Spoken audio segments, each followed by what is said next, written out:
What if the exact same warning your doctor gave you at your last checkup is the same one Tom Hanks ignored for almost 20 years? Here's a number that might stop you mid-sip of your coffee this morning. Right now, more than 38 million Americans are living with diabetes. And here's the part that should really get your attention. About 1 in 5 of them have no idea it's even there. It's quietly happening in the background, in people who feel totally fine. So today we're going to talk about a condition that touches almost every American family in some way. And we're going to use a familiar face to make it feel real instead of just another statistic. Stick around, because by the end of this episode, you're going to know the early signs your body might already be sending you, the everyday habits that actually move the needle, and what questions you should be asking at your next doctor's visit. Trust me, you don't want to leave early on this one. Hey, welcome back to Health Bite Podcast, the show where we take big, sometimes intimidating health topics and break them down into something you can actually use in your regular life. I'm so glad you're here, whether you're driving to work right now, out on a walk, or just relaxing at home with a cup of coffee. Today we're talking about Tom Hanks and type 2 diabetes, and honestly, this is one of those topics that affects way more people than you'd think, so let's just dive right in. You know Tom Hanks. Chances are you grew up watching his movies. Forrest Gump, Cast Away, Saving Private Ryan, Apollo 13.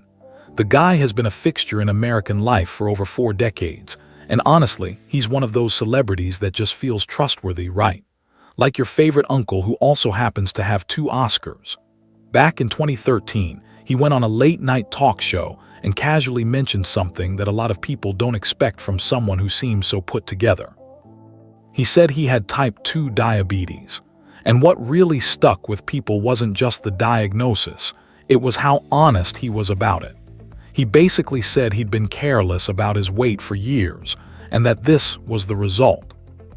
Now here's something I want to say clearly right up front, because it matters.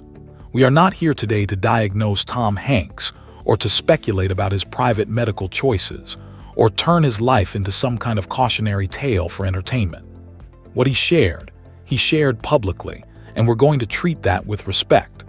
What we're really doing is using a familiar name to open the door into a conversation that honestly deserves more attention than it gets. Because here's the thing, his story is one example. It's not a blueprint, and it's definitely not proof of exactly how this disease develops in every single person. Diabetes is shaped by genetics, biology, and lifestyle, all tangled together, and it looks different from person to person. So let's use his story as a way in, and then let's actually understand what's going on underneath the surface. So, quick question for you, and I genuinely love to hear your answer in the comments. Do you know anyone in your own life, a parent, a sibling, a coworker, who has type 2 diabetes? I'm guessing the answer is yes, and that's exactly why this episode matters. Alright, let's actually break down what type 2 diabetes is, because I think a lot of people have heard the term their whole lives without really understanding what's happening in the body. Every time you eat something, your body breaks it down into glucose, which is just a science word for sugar, and that sugar goes into your bloodstream. Your cells need that sugar for energy, but here's the catch. Sugar can't just wander into your cells on its own. It needs a key to unlock the door. That key is a hormone called insulin, and it's made by your pancreas. In a healthy system, here's what happens. You eat, your blood sugar goes up a bit, your pancreas releases insulin. Insulin unlocks the cells, sugar moves in, and your blood sugar comes back down to normal. It's smooth, it's automatic, and you never even notice it happening. But in type 2 diabetes, something starts to go wrong with that lock and key system. Usually it's not that the body completely stops making insulin, it's that the cells start becoming resistant to it. Picture the lock getting a little rusty over time. The key still exists, but it doesn't turn as easily anymore. So what does your pancreas do? It compensates. It starts pumping out more and more insulin just to force that door open. And here's the sneaky part. This compensation can go on for years, sometimes decades, without you noticing a single symptom, because your blood sugar can still look pretty normal on paper while your pancreas is working overtime behind the scenes. Eventually, though, the pancreas just can't keep up with that demand anymore. Insulin resistance wins the tug of war. Blood sugar starts creeping up, and that's the point where type 2 diabetes becomes something a doctor can actually diagnose.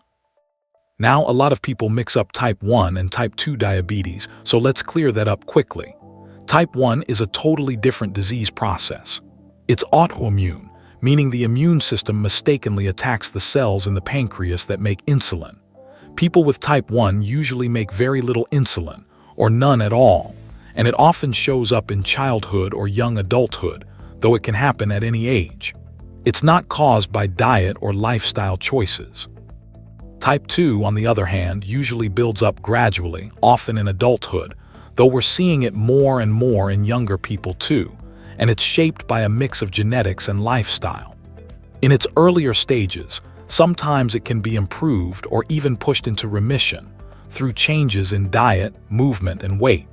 Though I want to be honest with you, that's not guaranteed for everyone, and it really does vary person to person. So here's a question worth sitting with for a second. Why is this becoming so much more common across America? Let's talk about that. One of the biggest pieces is simply excess body weight, especially fat that builds up around the belly area. That kind of fat is strongly linked to insulin resistance. As obesity rates have climbed nationally over the past few decades, type 2 diabetes has climbed right along with it. Then there's physical inactivity. Think about how different daily life looks now compared to even 30 years ago. Desk jobs, remote work, driving instead of walking, scrolling instead of moving.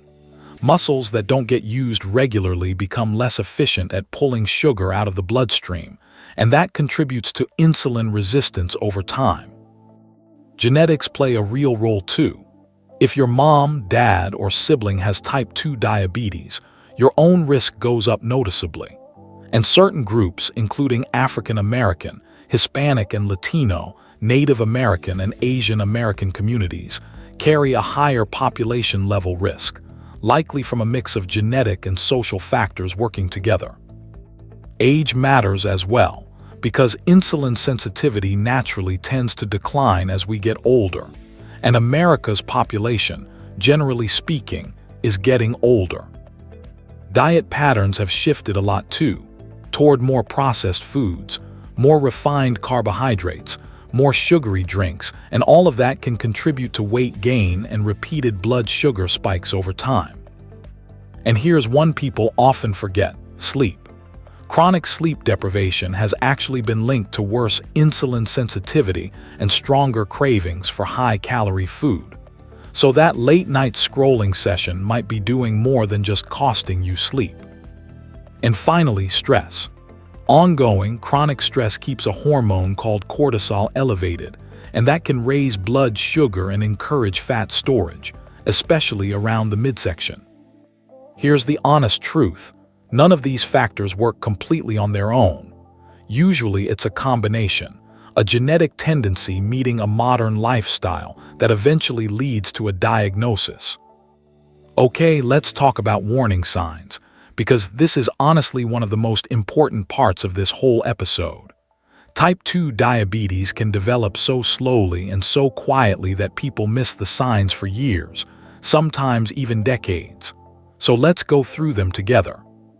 Frequent urination is a big one. When blood sugar runs too high, your kidneys work overtime trying to filter out the extra sugar, which means more bathroom trips, including at night. Constant thirst usually goes hand in hand with that, because your body is losing fluid and trying to keep up. Blurry vision can happen because high blood sugar can cause fluid shifts in the lens of your eye, which temporarily affects your ability to focus clearly. Fatigue is another one. If your cells can't efficiently pull in glucose for energy, you can feel tired and drained even after a full night's sleep. Slow healing wounds are worth paying attention to. High blood sugar can affect circulation and immune function, which means cuts and scrapes take longer to heal than they normally would. Increased hunger can show up even right after eating, because if sugar isn't making it into your cells properly, Your body keeps signaling that it needs more fuel. Tingling or numbness in the hands or feet can be an early sign of nerve involvement, something doctors call neuropathy, caused by prolonged elevated blood sugar. And recurrent infections, particularly skin infections or yeast infections, can show up because elevated blood sugar creates an environment where certain organisms thrive more easily. Now here's the important part. None of these symptoms by themselves automatically means diabetes. But if you're noticing a cluster of these, or they're sticking around, that's your cue to get a simple blood test, not to just diagnose yourself from a podcast episode. Let's take a short breather here, and if you're finding this useful so far, I'd really appreciate it if you hit that like button and consider subscribing to Health Bite Podcast. It genuinely helps more people find episodes like this one, and if you know someone who might benefit from hearing this, go ahead and share it with them. Okay, let's keep going, because there's a lot more to cover. Let's talk about what happens if type 2 diabetes isn't managed over time, because this is the part that often gets glossed over. It's not just about blood sugar numbers on a chart. Over the years, it can affect nearly every system in the body if it's left unchecked. Heart disease is actually the leading cause of death among people with diabetes. High blood sugar over time can damage blood vessels and contribute to fatty buildup inside them, which raises the risk of heart attacks. Stroke risk goes up for similar reasons, because damaged blood vessels in the brain are more vulnerable to blockages. Kidney disease develops because the filtering units inside your kidneys are made up of incredibly tiny blood vessels, and those are especially vulnerable to years of elevated blood sugar. Diabetes is actually one of the leading causes of kidney failure here in the United States. Vision loss, including something called diabetic retinopathy, happens when high blood sugar damages the blood vessels in the retina. It's one of the leading causes of blindness in adults. Nerve damage or diabetic neuropathy most commonly shows up in the feet and hands, causing pain, tingling, or numbness. But it can also affect digestion, heart rate, and other automatic functions in the body. And foot problems deserve their own mention, because when nerve damage combines with poor circulation, small injuries on the feet can go unnoticed and heal poorly, which in severe, poorly managed cases can lead to serious complications. I know that's a lot, and I don't want this to feel like a scare tactic, because that's genuinely not the goal here. Here's the important context. These complications generally develop over years of poorly controlled blood sugar, and consistent management through medication, lifestyle, and regular checkups dramatically reduces these risks. This is really about understanding why catching things early and staying consistent actually matters so much. Let's talk about who is statistically more likely to develop this. Age is one factor, with risk increasing noticeably after 45, though we are seeing more diagnoses in younger adults now too. Family history matters, so having a parent or sibling with type 2 diabetes raises your own risk. Carrying excess weight, especially around the abdomen, is another factor. High blood pressure tends to travel alongside insulin resistance quite often. Abnormal cholesterol, particularly low good cholesterol and high triglycerides, shows up frequently alongside insulin resistance too. Smoking has been linked to increased insulin resistance and higher diabetes risk. Having prediabetes, which is when blood sugar is elevated but not yet in the diabetic range, is a major warning sign, and without some kind of intervention, a lot of people with prediabetes go on to develop full type 2 diabetes within just a few years. And a history of gestational diabetes, meaning diabetes that develops during pregnancy, significantly raises a woman's risk of developing type 2 diabetes later in life. Now, having one or more of these risk factors doesn't mean diabetes is inevitable for you. It just means it's worth paying a little closer attention and having an honest conversation with your doctor about screening. So how does a doctor actually confirm a diagnosis? There are a few standard tests doctors rely on. The A1C test measures your average blood sugar over the past 2 to 3 months by looking at how much sugar has attached itself to your red blood cells. And it's convenient because you don't even need to fast beforehand. The fasting blood glucose test measures your blood sugar after not eating for at least 8 hours, giving a clean baseline reading. The oral glucose tolerance test measures blood sugar before and then 2 hours after drinking a sugary liquid, which shows how well your body processes glucose over time. And this one is also commonly used to screen for gestational diabetes. And the random glucose test can be done at any time, regardless of when you last ate, and it's often used when symptoms are already showing up and a quicker answer is needed. Usually a doctor will use one or more of these tests, sometimes repeating on a different day just to confirm, before making an official diagnosis. If you've got some of the risk factors we just talked about, it's worth asking your doctor whether screening makes sense for you, even if you feel completely fine right now. Okay, so let's say someone actually gets diagnosed. What happens next? Treatment is usually built around a few key pillars, and it really does look different for every single person. Lifestyle changes are often the first approach, especially early on, and that includes adjustments to eating patterns, more physical activity, and weight management where it's appropriate. Healthy eating doesn't have to mean some joyless, restrictive diet. It really just means building meals around whole foods, fiber, and lean protein, while being mindful of refined carbs and added sugar. Physical activity helps muscles use glucose more efficiently, which can improve insulin sensitivity, sometimes within just days of starting a new routine. Weight management, when it's relevant, can meaningfully improve blood sugar control, since even modest weight loss has been shown to improve insulin sensitivity for a lot of people. Oral medications often come into the picture when lifestyle changes alone aren't quite enough to reach target blood sugar levels, and these medications work in different ways. Some reduce how much glucose the liver produces, some improve insulin sensitivity, and some help the kidneys remove extra sugar. Insulin therapy may be needed for some people with type 2 diabetes, particularly if the pancreas's own insulin production has declined significantly over time, or if oral medications aren't achieving the needed control. And continuous glucose monitors, often just called CGMs, are small wearable sensors that track blood sugar throughout the day and night, giving people real-time feedback instead of relying only on occasional finger stick tests. The big thing to understand here is that treatment is not one size fits all.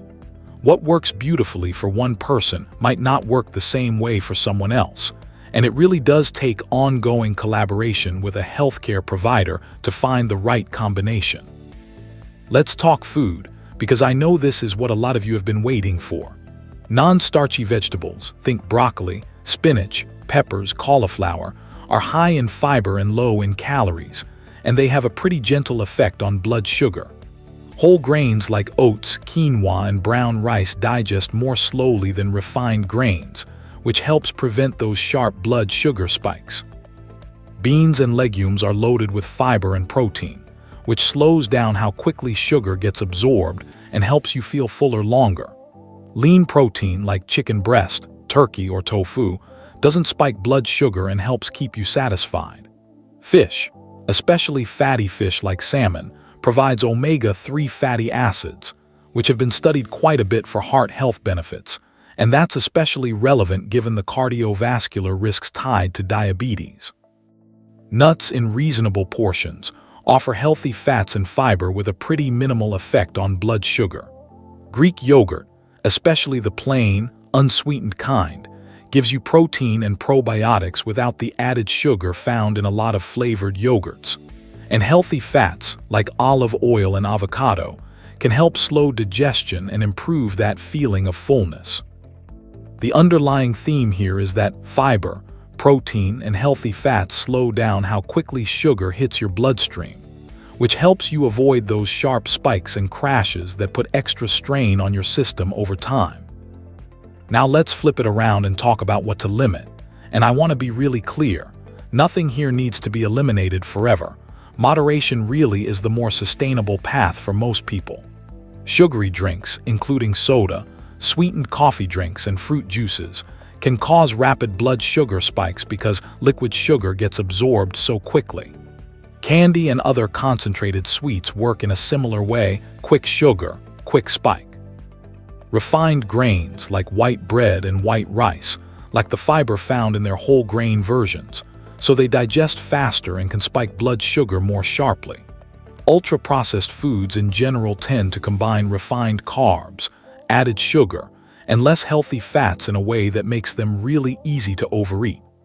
Excess desserts, again, an occasional treat isn't the enemy here, but a daily habit of large portions adds up over time.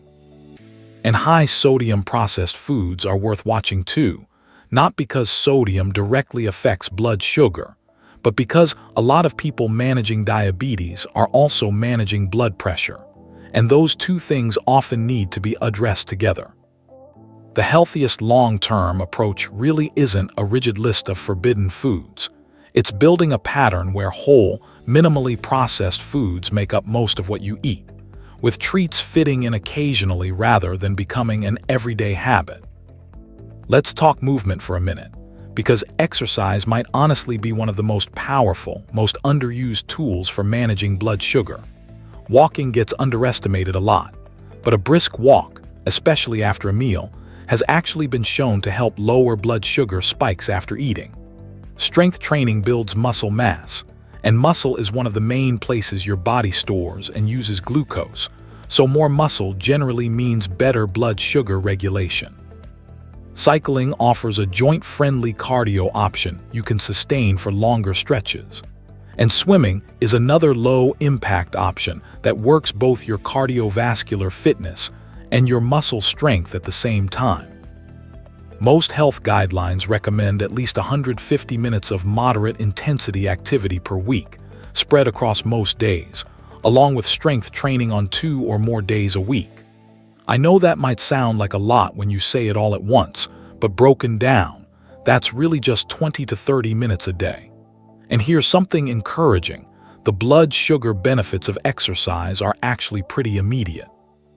A single session can improve insulin sensitivity for hours afterward, and consistent exercise over time compounds those benefits significantly. Let's clear up a few myths while we're at it, because misinformation about diabetes is honestly everywhere. Myth number 1: only overweight people get diabetes. Here's the reality: while excess weight is a significant risk factor, plenty of people at a completely normal weight develop type 2 diabetes because of genetics, age, or other factors. Body weight is just one piece of a much bigger puzzle. Myth number 2: eating sugar alone causes diabetes. The reality is more complicated than that. Diabetes develops from a combination of genetic tendency and multiple lifestyle factors working together over time. A high sugar diet can absolutely contribute to weight gain and insulin resistance, but sugar by itself isn't some single direct cause the way this myth suggests. And myth number 3: you can't live a normal life with diabetes. Reality: with proper management, so many people with diabetes live full, active lives, working, traveling, exercising, raising families. It does require ongoing attention and care, but it is absolutely not a life sentence of limitation. I think this kind of misinformation can actually cause real harm, because it can lead to unnecessary shame or hopelessness in people who get diagnosed. The truth is honestly more nuanced and more hopeful than these myths suggest. Let's talk briefly about where the research is heading, and I want to keep this grounded and avoid any hype here. GLP-1 medications have gotten a ton of attention recently. They were originally developed for diabetes management, and they work by mimicking a natural hormone that helps regulate blood sugar and appetite. Research has shown meaningful blood sugar improvements and weight loss for a lot of patients, and some studies have even shown heart health benefits. That said, these are not a magic fix. They come with potential side effects. They require medical supervision, and long-term use is still being studied across different groups of people. Continuous glucose monitoring research keeps expanding our understanding of just how individual blood sugar responses really are. Studies have actually shown that two people can eat the exact same meal and have very different blood sugar responses, which has fueled a lot of interest in more personalized approaches to nutrition. Diabetes prevention research has produced some genuinely encouraging findings too. Landmark studies have shown that structured lifestyle changes, combining modest weight loss with regular activity, can significantly reduce the risk of progressing from prediabetes into full type 2 diabetes, in some cases even more effectively than medication alone. And more broadly, lifestyle intervention research keeps reinforcing that diet quality, activity, sleep, and stress management all meaningfully influence blood sugar control, even alongside medication. I want to be careful not to oversell any of this. Research is ongoing, results vary from person to person, and no single medication or intervention works identically for everyone. If you're ever considering a new treatment, including newer medications, that's really a conversation to have directly with your own healthcare provider. All right, let's bring this down to something really practical. 10 everyday habits you can actually use starting today. 1. Take a short walk after meals. Even just 10 minutes makes a difference. 2. Swap one refined grain each day for a whole grain option. 3. Add a vegetable to at least 2 meals a day. 4. Stay hydrated with water instead of sugary drinks. 5. Aim for a consistent sleep schedule, even on the weekends. 6. Build in short strength exercises. Even simple bodyweight moves at home count. 7. Practice a few minutes of stress reduction, whether that's deep breathing, prayer, or just stepping outside for fresh air. 8. Get in the habit of reading nutrition labels, especially checking for added sugars. 9. Schedule regular checkups instead of waiting around for symptoms to show up. And 10. Build a support system, whether that's a friend, a family member, or a community, because behavior change really is easier when you're not doing it completely alone. None of these require perfection, and I really want you to hear that. Small, consistent changes tend to beat dramatic, unsustainable overhauls almost every single time. So let's bring this whole conversation together. Type 2 diabetes is a complex condition involving insulin resistance, and often a combination of genetic and lifestyle factors working together. It's increasing across America, driven by a mix of excess weight, inactivity, diet, sleep, stress, and genetics. It can build up silently for years, which is exactly why understanding those early warning signs matters so much. Left unmanaged, it can affect the heart, kidneys, eyes, and nerves, but with early detection, consistent management, and support from a healthcare team, people with diabetes really can live full, active lives. Tom Hanks being open about his own diagnosis gave a lot of people permission to talk about something that so often gets hidden away in shame or silence. Whatever led to his diagnosis, his willingness to be public about it has genuinely helped normalize a conversation that touches tens of millions of American families. If anything in this episode resonated with you today, whether it was a symptom you recognized, a risk factor that applies to you, or just plain curiosity about your own numbers, the best next step is a simple conversation with your doctor. This episode is for informational and educational purposes. It's not a substitute for professional medical advice, diagnosis, or treatment, and nothing here should be used to make personal medical decisions on its own. Always check with a qualified healthcare provider about your own individual health. One simple thing you can do today, just today, pick one habit from that list we just went through and actually do it. Take that walk after dinner. Swap the soda for water just this once. Small steps really do add up into something bigger over time, and you don't have to have it all figured out today, you just have to start. Thanks so much for spending this time with me today. If this episode gave you something valuable, go ahead and like it. Subscribe to Health Bite Podcast so you don't miss what's coming next, and share it with someone in your life who might need to hear this too. Take care of yourself, take it one small step at a time, and I'll see you in the next episode.